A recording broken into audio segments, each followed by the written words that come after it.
Welcome to today's seminar on cybercrime and phishing. This presentation is brought to you as part of an awareness project by Global School of Tech Jurists. I am Misam Hussain, co-founder and vice president GSTJ, and I'll be taking you through some very important points about the cybercrime that we call phishing. So what is phishing? Phishing is the act of sending emails with bogus claims masquerading as a reliable source. What does this definition actually mean? It means that phishing is a scam done by criminals trying to fake or impersonate as a reliable source so that you, as a victim, as a customer, will reveal confidential information. Who is a reliable source? There is no definition of what is a reliable source.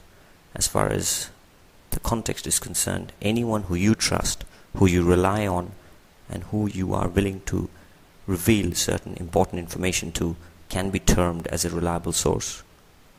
So internet service providers, email service providers, your company, your school, your college could all be termed as very reliable sources who the phishing scammer can impersonate.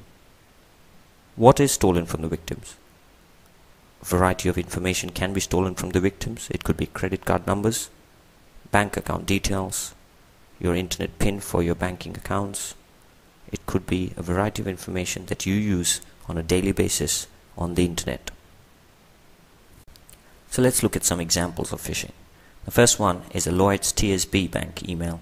It's a UK bank email which was sent to a friend of mine.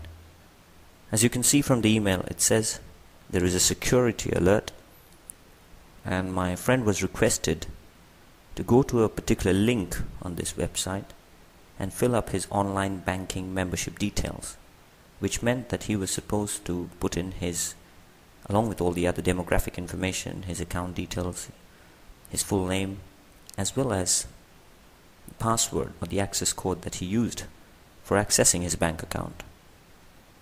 Now he was, of course, not aware of this crime of phishing, hence he did click on this link and ended up going to the particular website which had been designed to steal information from people like my friend. Unfortunately, there is very little that a naive and innocent customer can do by just looking at these emails. As you can yourself see, that the phishing scammer has identified the victim's reliable source, has put up the logo in the form of the trademark logos, and has sent this email to the victim. The next step is for the victim to fall prey.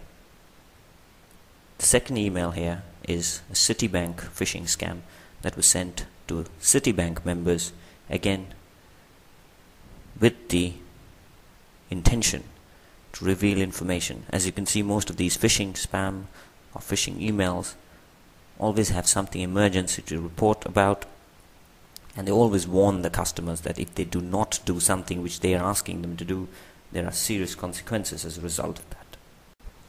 The next two slides talk about the top 10 countries as far as phishing site being hosted is concerned. So those bogus websites which lure customers to reveal information.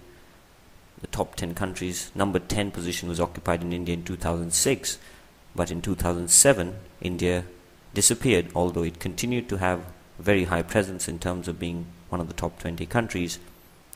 Phishing rates have continued to soar across the world, so it is going to be an important matter of concern for law enforcement agencies everywhere.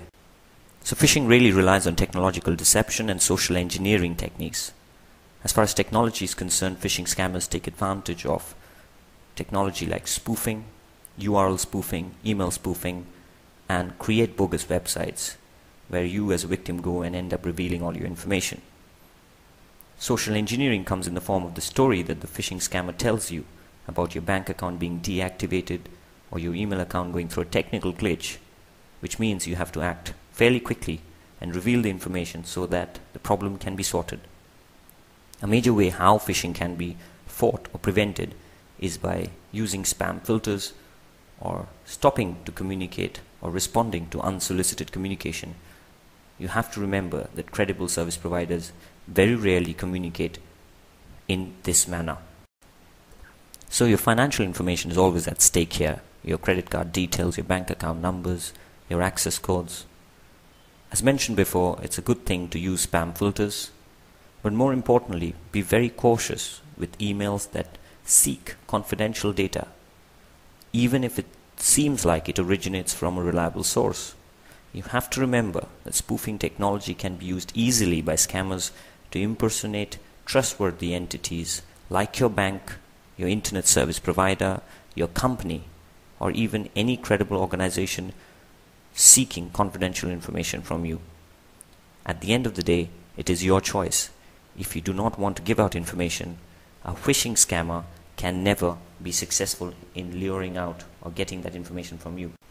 One of the very important lessons that you get from today's seminar is that you should never click on these hyperlinks that are provided in the so-called emails from the reliable sources. If you don't click on the link, you will not go to the bogus website. If you don't go to the bogus website, there's a very rare chance that you're going to reveal any information. So if you're really tempted to find out if your bank needs information from you, go to the bank website directly. Type the URL for the homepage into the address bar of your browser and land up in your bank's website.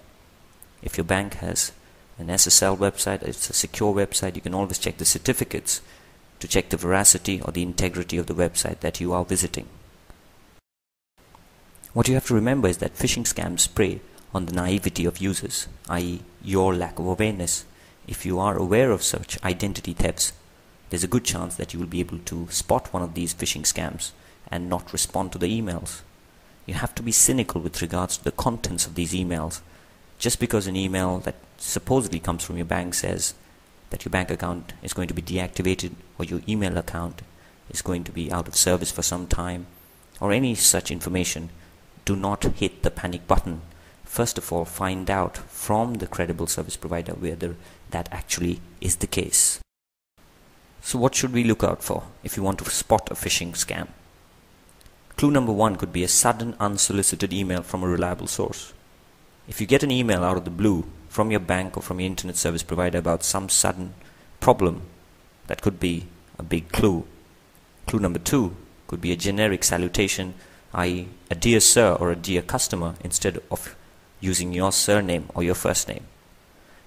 These emails from scammers are usually riddled with lots of spelling mistakes, but not always. Issues in these emails require almost utmost urgency.